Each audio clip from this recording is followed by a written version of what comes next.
बच्चों, कैसे हो आप सब। आशा करती हूँ आप सब ठीक होंगे। तो आज हम करेंगे कक्षा 9वीं का पाठ नंबर 7, जिसका नाम है पंच परमेश्वर। सबसे पहले हम क्वेश्चन आंसर देखते हैं।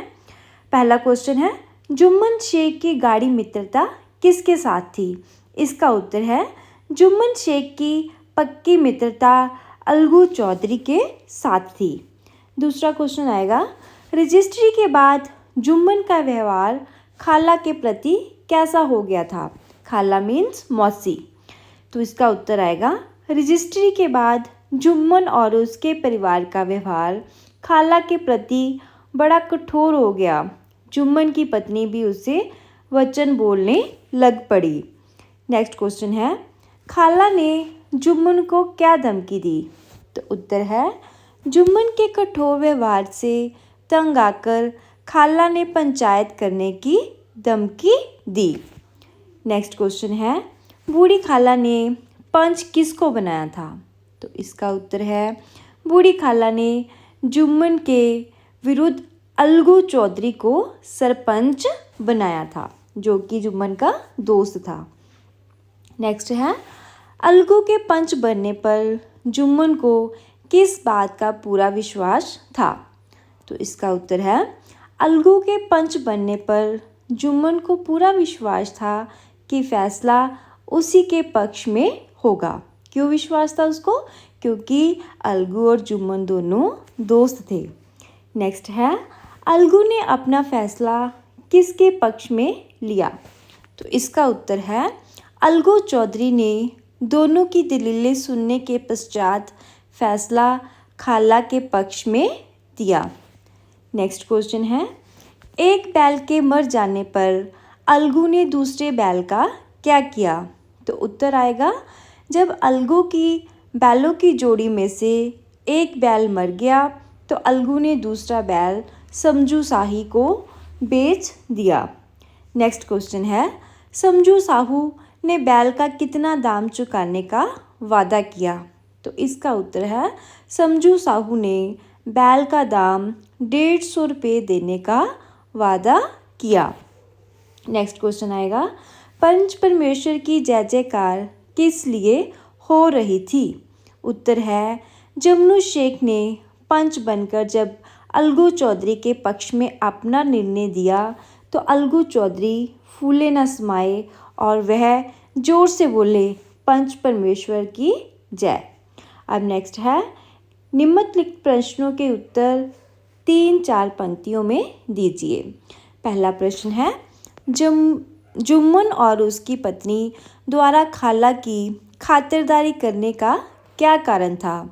उत्तर आएगा, खाला जान के पास कुछ थोड़ी सी मलकियत थी। मलकियत मीन्स प्रॉपर्टी, और जुम्मन शेख उसे हथियाना चाहते थे। जब तक वह मलकियत अपने नाम नहीं करवा सके, तब तक जुम्मन शेख तथा उसकी पत्नी क्रीमन खाला जान का खूब आदर सत्कार किया करते थे। हलवे पुलाव खिलाकर उन्हें तृप्त किया जाता था, पर रजिस्ट्री की मोहर ने खातिरदारियों पर मोहर लगा दी। मीन्स कि जैसे ही रजिस्ट्री हुई तो जुम्मन और उसकी जो पत्नी थी क्रीमन, उसने क्या, जो खातिरदारी करते थे पहले उसको खिलाते थे, तो उसको वो करना कम कर दिया। नेक्स्ट है, बूढ़ी खाला ने पंचों से क्या विनती की। तो उत्तर आएगा, बूढ़ी खाला ने पंचों को स्पष्ट शब्दों में कहा, पंचों, आज 3 साल हुए मैंने अपनी सारी जायदाद अपने भांजे जुम्मन के नाम लिख दी थी। इसे आप लोग जानते ही होंगे। जुम्मन ने मुझे जीवन भर रोटी कपड़ा देना कबूल किया। साल भर तो मैंने उसके साथ रो धोकर काटा, पर अब रात दिन नहीं सहा जाता। बेबस बेवा हूँ, तुम्हारे सिवा और किससे अपना दुख सुनाऊं। मैं पंचों का हुक्म सिर माथे पर चढ़ाऊंगी। ठीक है। नेक्स्ट है, अलगू ने पंच बनने के झमेले से बचने के लिए बूढ़ी खाला से क्या कहा।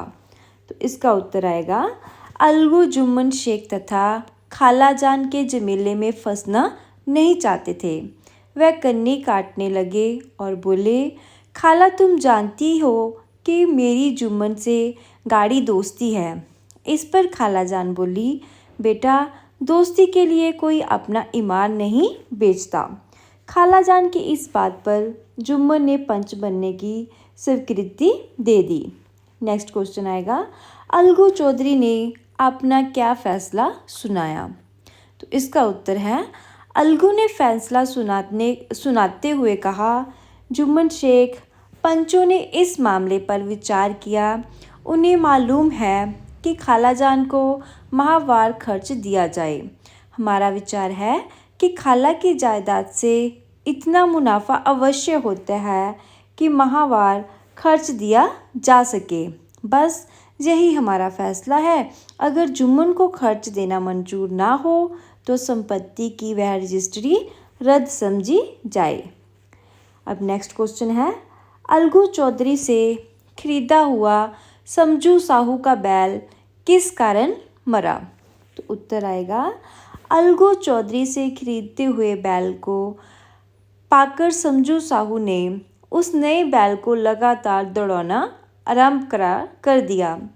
वह दिन में 3-3, 4-4 बार उस पर बोझ ढोने लगा, पर उसे उसके ना चारे की फिक्र थी ना पानी की, बस उसे माल ढोने की जल्दी थी। मंडी ले गए, वहाँ कुछ रूखा सूखा भूसा सामने डाल दिया। एक दिन चौथी बार साहू जी ने उस पर 2 गुना बोझ लाद दिया। दिन भर के थके जानवर के पैर तक ना उठते थे। कोड़े खाकर कुछ दूर दौड़ा और धरती पर गिर पड़ा और ऐसा गिरा कि फिर ना उठा।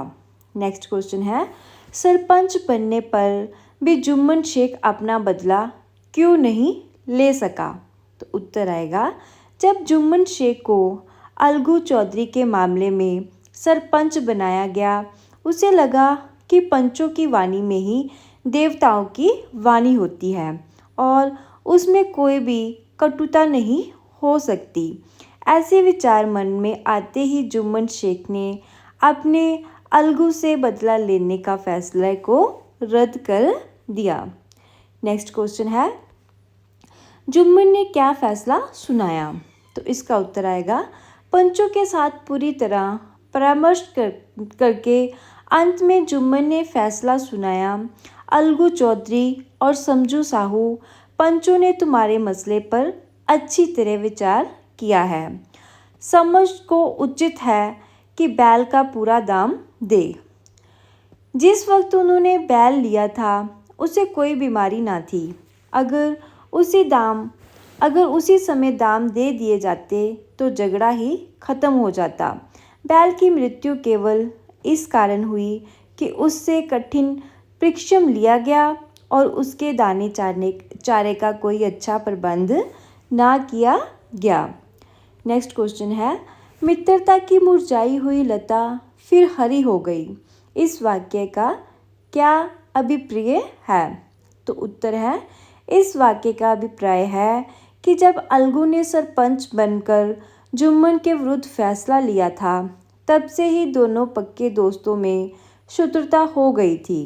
परंतु आज जुम्मन के अलगू के हक में फैसला लेने पर दोनों के दिल का मैल धुल गया था और इसी के साथ उनकी मित्रता की मुरझाई हुई लता फिर हरी हो गई। अब है, निम्नलिखित प्रश्नों के उत्तर शेष 7 पंक्तियों में दीजिए। तो पहला क्वेश्चन क्या आएगा, पंच परमेश्वर कहानी का उद्देश्य क्या है?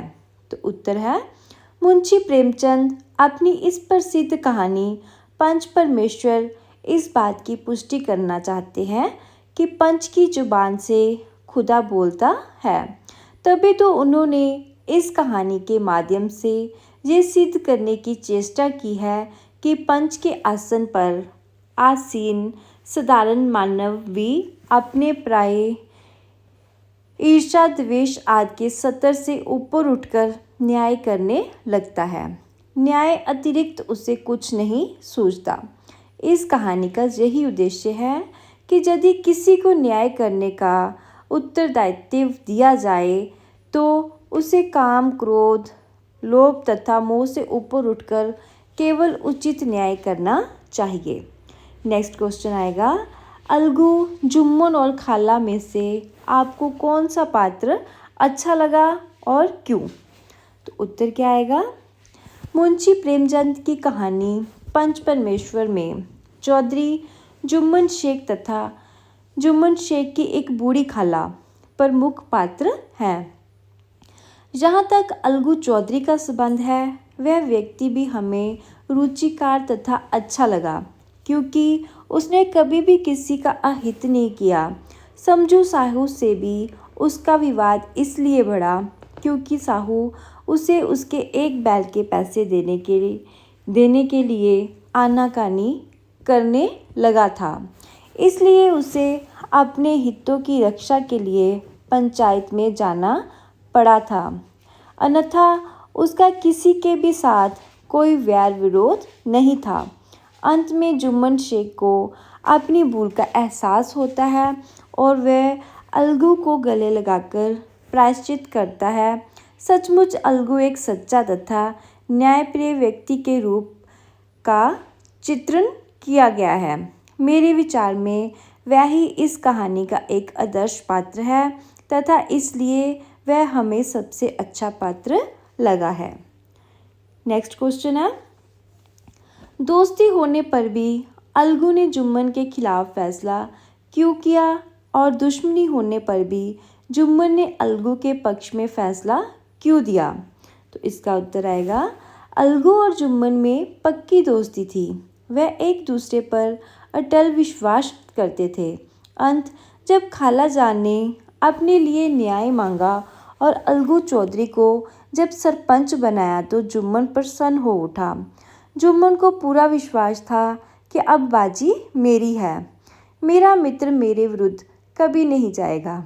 पर दोस्ती होने पर भी अलगू ने जुम्मन के खिलाफ फैसला इसलिए दिया कि अलगू को हमेशा कचहरी से काम पड़ता था। वह पूरा कानूनी आदमी था। यही कारण था कि मित्रता होने पर भी अलगू चौधरी ने नीति संगत बात करते हुए खालाजान के हक में अपना फैसला सुनाया।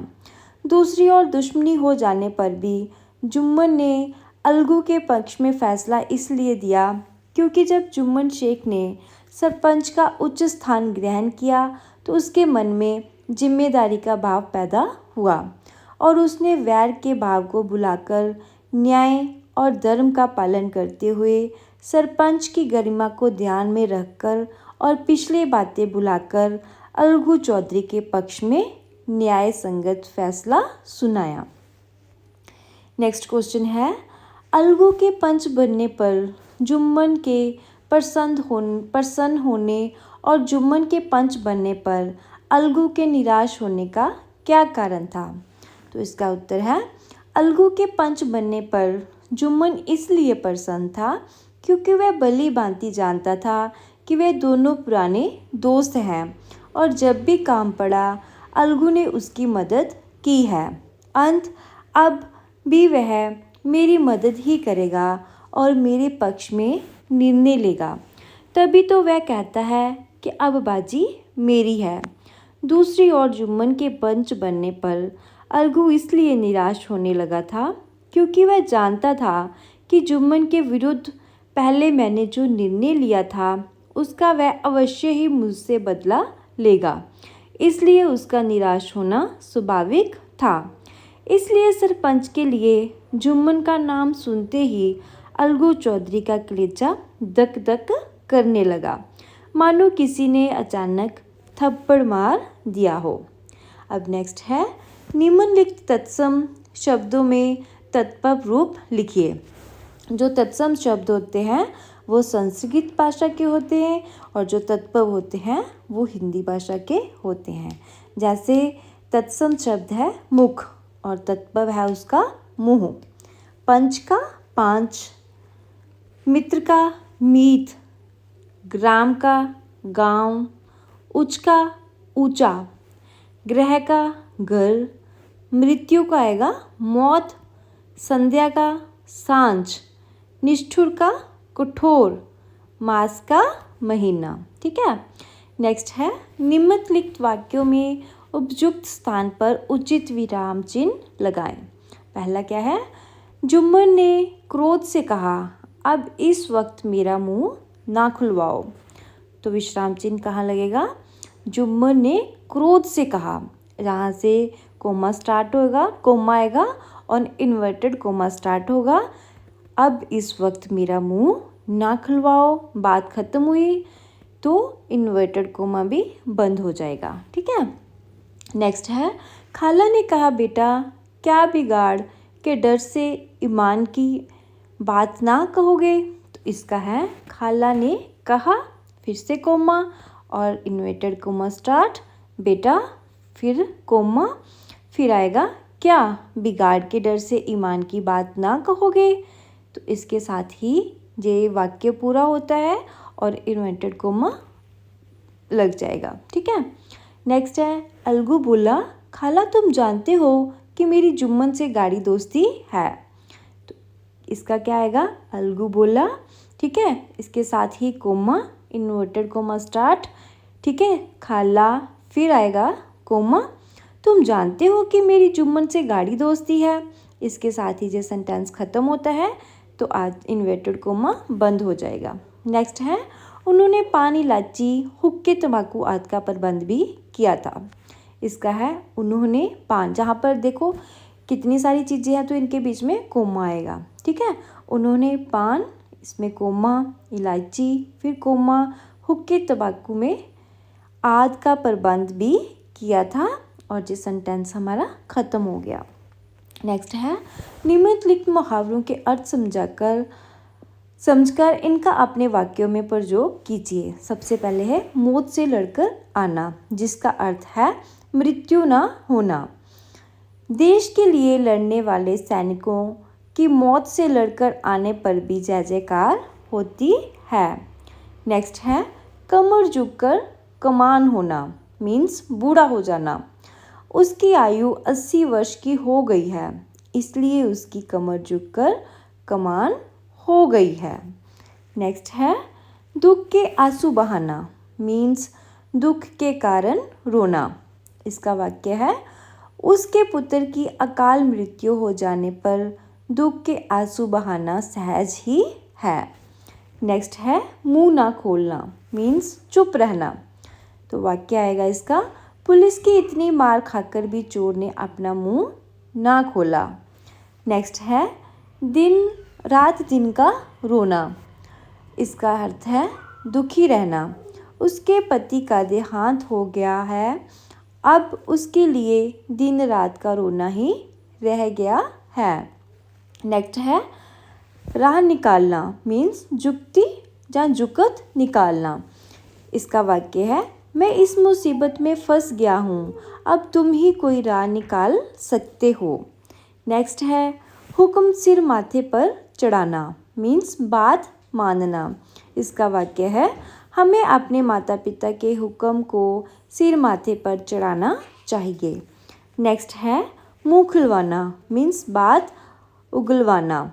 इसका वाक्य है, तुम सारी बात सच सच बता दो, नहीं तो पुलिस को तुम्हारा मुंह खुलवाना आता है। नेक्स्ट है, कन्नी काटना, मीन्स बचना। इसका वाक्य है, वह मेरा बचपन का दोस्त है पर अब इतना बड़ा आदमी बन गया है कि मुझसे कन्नी काटने लग पड़ा है। नेक्स्ट आएगा, ईमान बेचना, मीन्स बेईमान होना। इसका वाक्य है, थोड़े से धन के लिए तुमने अपना ईमान बेच डाला है। नेक्स्ट है, मन में कोसना। इसका अर्थ है मन में बुरा भला कहना। वाक्य आएगा इसका, मैंने तुम्हारी सहायता नहीं की, अब तुम मुझे मन में कोसने लग पड़े हो। नेक्स्ट है, जड़ खोदना, मीन्स बात को बार बार कुरेदना। इसका वाक्य आएगा, मैंने तुम्हें सारी बातें बता दी थी पर तुम अभी भी जड़ खोदने में लगे हो। नेक्स्ट है, सन्नाटे में आना, मतलब सुन हो जाना। अपने नेता की मृत्यु का समाचार पाकर सारे लोग सन्नाटे में आ गए। अब नेक्स्ट आएगा, दूध का दूध पानी का पानी होना, मीन्स पूरा पूरा न्याय करना। न्यायाधीश ने सही न्याय देते हुए दूध का दूध और पानी का पानी कर दिया। नेक्स्ट है जड़ हिलाना, मीन्स नष्ट करना। इसका वाक्य है हमारे सैनिकों ने शत्रु की जड़ तक हिलाकर रख दी। नेक्स्ट है तलवार से ढाल मिलना, मीन्स शत्रुता के भाव से मिलना। इसका वाक्य है मुझे तुम्हारी नीयत का पहले से ही पता था कि तुम तलवार से ढाल मिलाना चाहते हो। तो ये आगे है आठों पैर खटकना, मीन्स हमेशा बुरा लगना। इसका वाक्य है घनश्याम की बीवी को उसकी बूढ़ी माँ अब आठों पैर खटकने लगी है। नेक्स्ट है मन लहराना, मीन्स खुशी होना। इसका वाक्य है अपनी परीक्षा का अच्छा परिणाम सुनकर मेरा मन लहरा उठा। नेक्स्ट है लाले पड़ना, मीन्स मुश्किल में पड़ना। जब हमारे सैनिकों ने भीषण पर हार किया तो शत्रुओं को लाले पड़ गए कि वह क्या करें। नेक्स्ट आएगा मोल तोल करना, मीन्स कीमत तय करना। इसका वाक्य है दिनेश जाल तुम सब्जी खरीदते हुए मोल तोल बहुत करते हो। नेक्स्ट है लहू सूखना, मीन्स अत्यधिक डर लगना।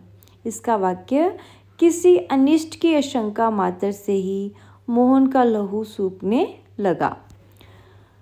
नेक्स्ट है नींद को बहलाना, मीन्स जाग जाग कर रात काटना।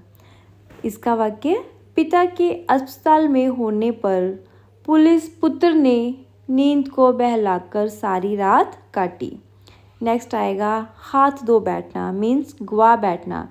महेश मेले में भीड़ की वजह से ध्यान न रख पाया और उसने अपने बटुए से हाथ धो बैठा। नेक्स्ट आएगा कलेजा धक धक करना, मीन्स व्याकुल होना। न्यायाधीश के न्याय सुनाने से पहले ही अलगू का कलेजा धक धक करने लगा। नेक्स्ट है फूले न समाना, मीन्स अत्यंत प्रसन्न होना। पुत्र के जन्म का समाचार पाकर रामदीन फूले नहीं समा रहा था। नेक्स्ट आएगा गले लिपटना, मीन्स आलिंगन करना। वर्षों बाद एक दूसरे को आमने सामने पाकर दोनों मित्र खुशी से गले लिपटकर मिले। ठीक है, तो ये था हमारा अभ्यास। आशा करती हूँ कि आपको पंचपरमेश्वर कहानी के प्रश्न उत्तर समझ में आए होंगे। ठीक है, अगर वीडियो अच्छी लगी हो तो अपने दोस्तों के साथ शेयर करें और वीडियो देखने के लिए चैनल को सब्सक्राइब करें।